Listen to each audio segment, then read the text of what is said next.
লাশের সাথে আমাদের এলাকায় যখন যাওয়া হয় তখন শাহাদাত এবং কালেমা পাঠ করা হয়। এক্ষেত্রে ইসলামী শরীয়তের নির্দেশনা কি আমরা কি উচ্চস্বরে কালেমা পাঠ করতে পারবো? প্রিয় ভাইয়েরা, এটা পুরা দেশব্যাপী আমাদের একটা কালচার যে যখন লাশকে বহন করে নিয়ে যাওয়া হয় তখন তার সাথে সাথে আশপাশের লোকজন উচ্চ স্বরে স্বরে কালেমা পড়েন।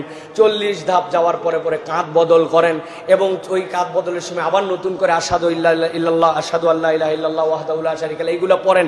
এইগুলা যা যা আমল আমাদের সমাজের মধ্যে প্রচলিত আছে এইগুলো একটার সাথেও আল্লাহর নবী এবং সাহাবায়ে কেরামের আমলের কোনো মিল নাই।